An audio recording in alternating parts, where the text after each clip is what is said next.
Good evening. I am Lisa Feeley, your host of An Accountable Catholic with Carolina Catholic Radio. Thank you for joining us this evening.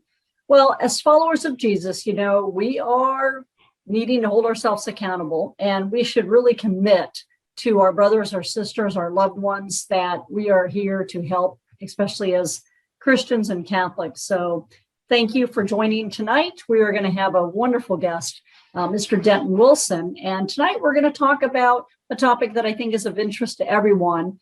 How do we measure success, and why is it important to kind of set a bar or have expectations? And how do we measure, success?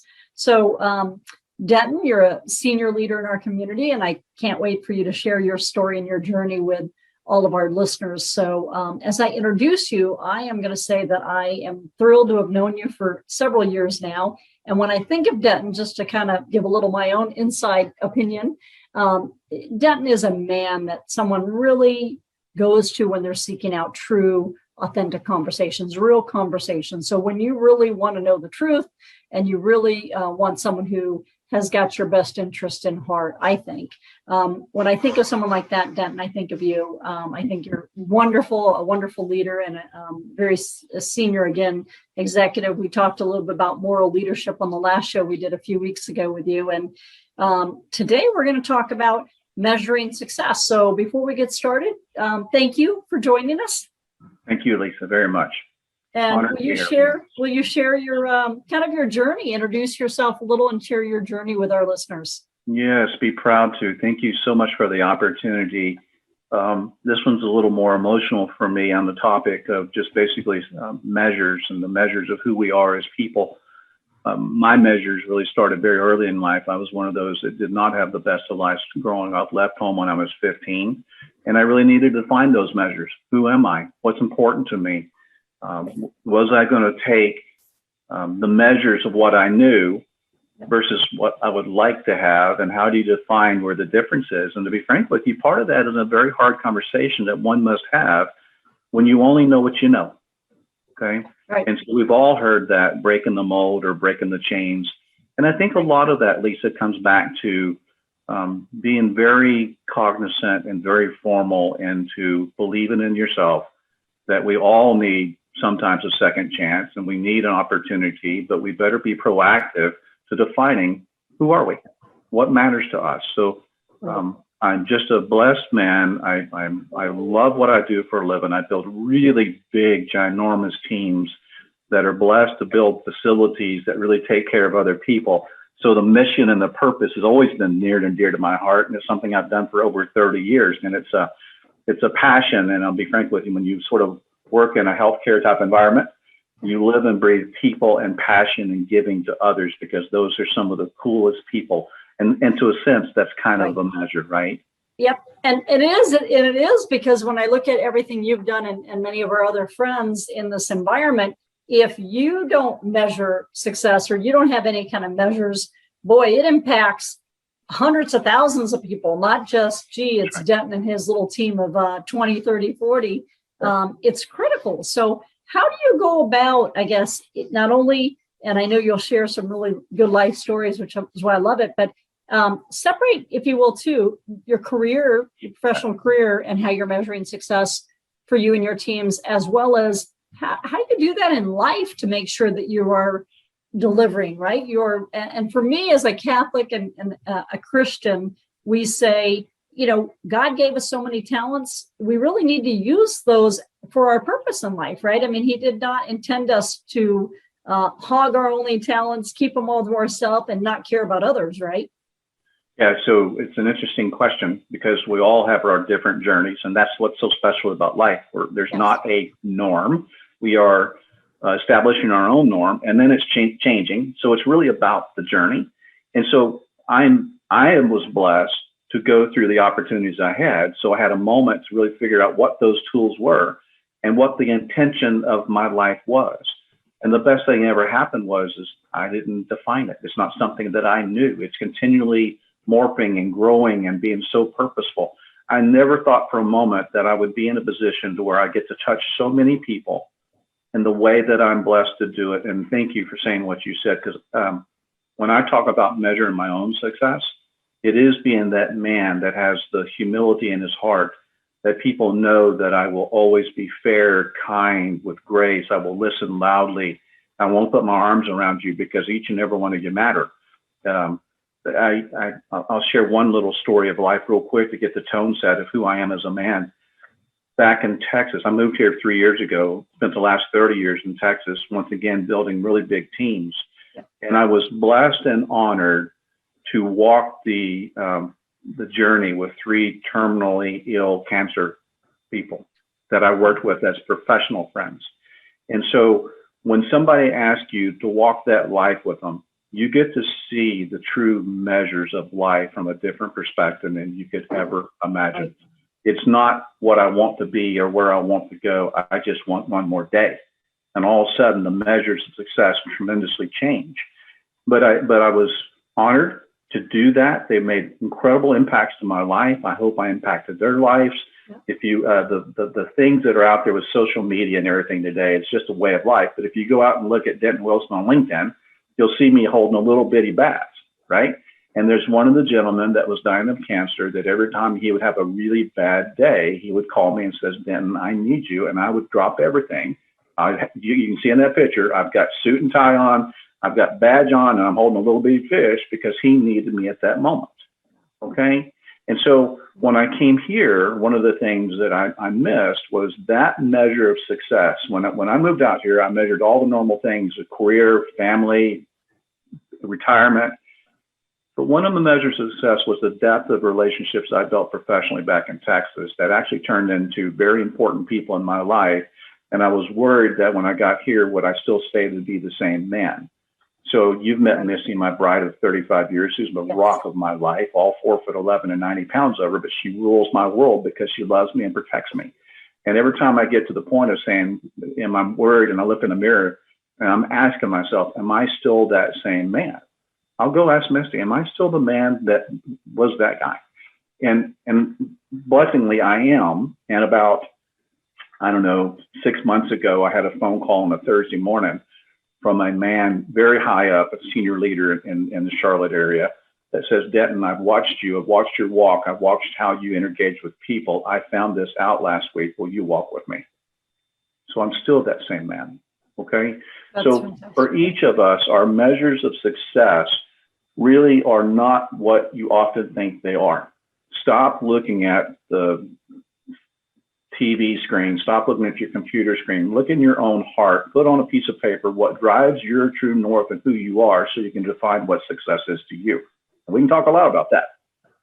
That's fantastic. So measuring success too, again, so that ties in. A lot of people say, well, you can be a completely different person. I never got the concept of this, but I'd love your opinion of it, Dan. Well, I can be a completely separate person at home, and then I've got to be really tough and all this at work. I can't be the same person. And those are completely different metrics. I say not so. I say if you're really a moral leader and you're a good person, that should filter over into your work environment as well. And whatever you're measuring success, really, I think it filters over. What say you? I say life is harder than it needs to be, right? Because there's a lot of pressures out there that are undue that we shouldn't have to worry about, but we do. Okay, and that's a really cool factor of how we build teams. And I'll share with you of how we actually get people to be real and vulnerable. But from a leadership standpoint of being somebody in your community that is serving work and trying to serve home, the person you are is the person you are, okay? And if you're a good leader, then you're a good person. They have to go hand in hand, or you're a bad egg, frankly. And those folks are easy to spot. You can ask everybody in the room, who's that guy? And everybody's going to point to the same guy. And it all depends on whether you want to be that person or not. And I have no desire to be that person. So who I am at work is a little different than who I am at home because I'm a kinder, gentler person than sometimes the business can atone to. I still have to be a rigid, professional person that everybody still knows that I'm fair. I'll always listen. I'll always make it better. It's about the environment. It is not about the bottom line dollar. It's about doing what's right to serve this community each and every day. Right. But you don't bend the truth once you get to work, and you don't forget where you came from, and you don't and again, you don't place all your value in my mind of getting to the next rung on the ladder or making that money. Because to me, what we taught our girls is, if you're only chasing a career spot, I have to be a vice president, I have to do whatever, and you're only chasing the money, that's probably not a good place to be with regards to being a moral leader and truly measuring the right values to be what we would say, I guess, as Christian and accountable people are measures of true success. Lisa, I tell you, it's even worse than that. I suspect you will be a very unhappy person. Okay. Because if you're trying to be somebody that you're not. Oh yeah. No. Okay. Right. Yep. And so there's on our every other Thursday men's living group that we're studying this book. It's called "What Are the True Measures of a Man?" It's a really good read because it goes to specifically what you're talking about. It goes to the aspect of what did you measure growing up? What was your journey? What was your norm? What were the things that really made you happy, drove your passion? And all of a sudden, sometimes in the professional life, men specifically, because pride and ego get in the way, their measures change. And the things that really brought them happiness and made them who they were, to give them their presence. And it's a man and woman thing. It's not either. It doesn't take one or the other. Changes. And then people figure out, they feel like, what did change in my life? Nothing changed. You changed. Okay. You started making decisions based on peer pressure of what the world is looking at you, putting pressures upon you, and you didn't stay true to your true north. You have to define who you are by your true north, by measures that you can always look back on. Listen, we're all sinners. Lisa, I've shared with you, I wear this particular bracelet, which is called a Fisher of Men's bracelet. I love it. Yep. Because my son wears one and I wear one, because it reminds us continually that my most important task in life is to make the people around me better. It's not about making me better. They make me better. And if I continue to give to them, then it's a real holistic win. And so every now and then I need that reassurance that then you maybe need a pause, right? And you need to think about, are you still being that true person? But Lisa, I will tell you, I'm one of those really stern people at the end of the year that makes a very specific, I measure last year's goals, professional goals. How did I do? And then I create my next ones for next year. Then I share them with very important people so they hold me accountable to be the person that I want to be.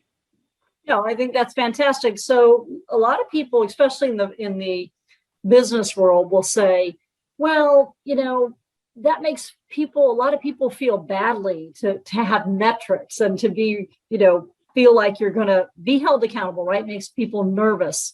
How do you approach your team in a career environment and say, look, we are going to hold you accountable, and these are the metrics we're going to measure you to? I mean, a lot of people feel that's very stressful, but I say it's a must-have. I've done it all my life as well, but as a Lean Six Sigma Master Black Belt, I love measures. So I'm one of those, crazy gals that likes metrics. But how do you handle that realistically? I absolutely love measures as well. And here's why. Two overused buzzwords in today's world: collaboration and trust. And so I'm not really looking for collaborations on my real big teams. I'm looking for the willingness to collaborate. If you have a willingness in your heart, then we can grow together. And I'm not looking just for trust. I'm looking for vulnerable trust. Those that are willing to have the courage to raise their hand and say, I need your help. That's why people aren't willing to be held accountable, because they're scared to raise their hand and say, I'm inadequate at this moment. I really want you to say you're inadequate at this moment. That is real human nature. That's good stuff. Right. But we have learned so much about project teams and how to motivate them. And it really isn't about technical skills. Technical skills are the ante to the table. It's the people skills that all good collaborative leaders are looking for now. And here's a perfect example. I'll show you why.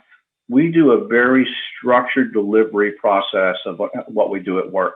We align teams with their sausage making. What drives them? What are the factors? What tools are they going to use? How are we going to hold each other accountable? And then we do an expectation session. And that expectation is based on only 8 different topics, one little sentence each: conflict resolution, honesty and trust, conflict resolution, communication. And we create what is a good and a negative of each of those topics. And that creates a governance, a charter. But here's the key to it, is what do you do with those measures? You create the measures, but most people don't do anything with them. They sort of just put them on the shelf. Yeah, exactly. We don't. We absolutely do these very formalized moments in life and at work where we stop and pause and say, okay, how are we doing?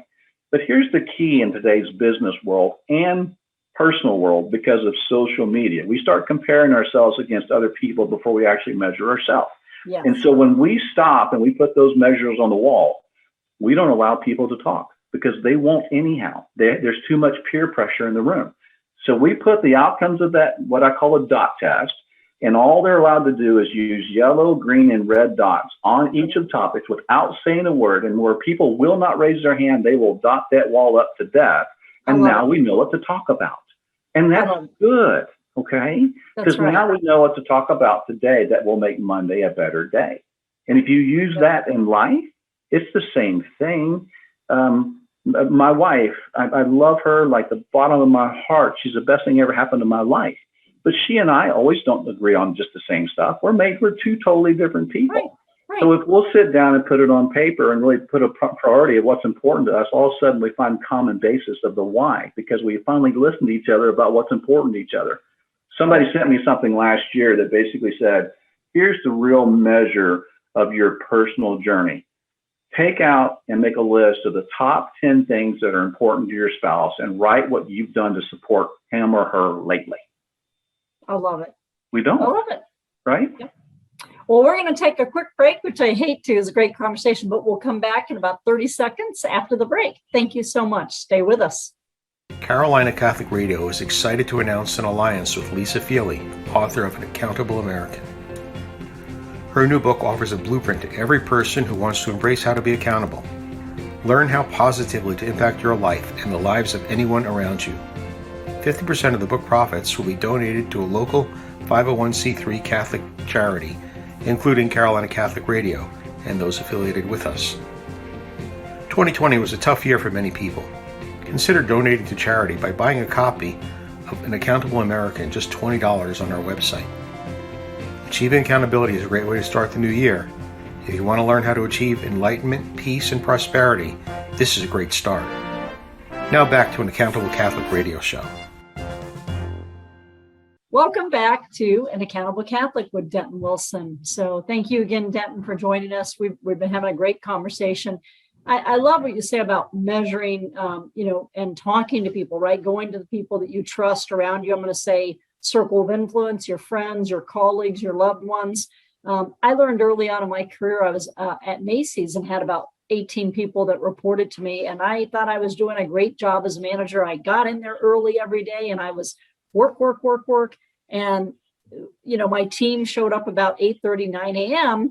And by 10:30 or 11, we're obviously off and running to a very hectic day, especially at Macy's in a retail environment. You're working so hard, 10, 12, 14-hour days. And when I went to get my first review, everyone says, you're a nice person, but you're a terrible manager. And I thought, oh my gosh, what did I do? We all work together. We do this all hard work and everything. And the feedback started coming back. Lisa, it's 45 minutes or an hour before you even said good morning to me. You were just work. And my thought was, well, I was there an hour and a half before you. I didn't even think about, stop my day, ask anybody how they're doing, what's going on in their life, because we all have a lot going on in our lives. So I learned my lesson really early that you need to get feedback from people. So I love how you said that with Misty, where you said, how are we doing? How do you do that in the career environment? So if you set up KPIs and metrics, again, so many people say, oh, we're doing this and we're going to measure you. And then it goes on the shelf. And some people get very frustrated with that. Then what's it worth if you're not really going to hold anybody accountable, right? I mean, it's worthless. So how do you find yourself doing that? What's your advice, again, to how you actually have those conversations And then I've got one other question for you around joy and happiness. I loved what you said earlier. Yeah, you bet. So thank you. Professionally, I've really been lucky that I took over 2 large groups of people and had to re-engage a culture from scratch. Wow. Really large opportunity. The one out here was 141 people in one department, and it was basically totally rechange the culture. And the first thing you have to figure out when you do that, even if it's 2 people. So one of the coolest aspects of really trying to understand the change in culture is really taking the time to understand whether it's one person or a group of people is each other's norm. What is the beginning? And so when you have to establish measures, you can't just establish the measures based on what you believe are the measures. It has to be based on what the other people's journeys were. You need to praise those first before you try to change them, or you're really rolling upstream. But once you actually find that common ground and you communicate clearly what the measures are going to be, you better be consistent with them, or they don't believe you're listening. And I can show you a good example of that on our project teams, that if I go out and we send out monthly team surveys, because I really want the team's voice. I want the entire team's voice. I want to know, are you getting the support? Are you being heard? Are you feeling challenged? Do you have the resources that you need? But Lisa, if I send out a survey today to 20 people, the first week I'll get 8 responses back every single time. It's the most phenomenal map. And do you know who those 8 people will be? They will be always the people that have something negative to say first. Oh no. Always. Okay? Wow. Okay. So if my project manager or assistant does not send a reminder saying we have 8 of 20 that we need your next responses, we won't get the other 8 that balance out the previous 8, so we get the real meat. Okay? Yes. Yeah. And then what we must do is we must atone to being good leaders and communicate back to the comments that deem responses before the next survey goes out, or people won't take the next survey. Right. So it really depends on if you're being a good leader and if you're really atoning to the people that you care about, because it is about the people and the environment that you put them in, then you better be proactive to the measures, be clear with them, and being consistent in the way that you give them. Everybody hates surveys, right? Right. But the teams that really see that their voice is heard on a survey love surveys. Yeah. Well, this sounds an awful lot like parenting, Denton. I love what you just said, right? Because what happens if we threaten, or set up something nice and say, oh, we're going to reward you, and then never do anything about it, right? That's right. Then we quickly learn that, and children do, well, that was worthless. I'm not even going to try next time, right? That's great. So something you said earlier that I really, really liked, and I completely agree with, is so many people are chasing, well, I always have to be happy. And I can't remember how my dad used to say it, but he said, if you're in that group that just always want to try to find something to be happy, it's going to be very short-lived. And you're in that situation where as soon as you thought you got that going, it made you happy, then you're onto something else, and you never actually sustain true joy, like true. So if you want to measure something, right, in life, in this journey of life, don't measure happiness. Right. Measure joy, okay? Because happiness is achieved when you've done something that you've set out to do, and then you have to start over every time. It's an up and down, up and down.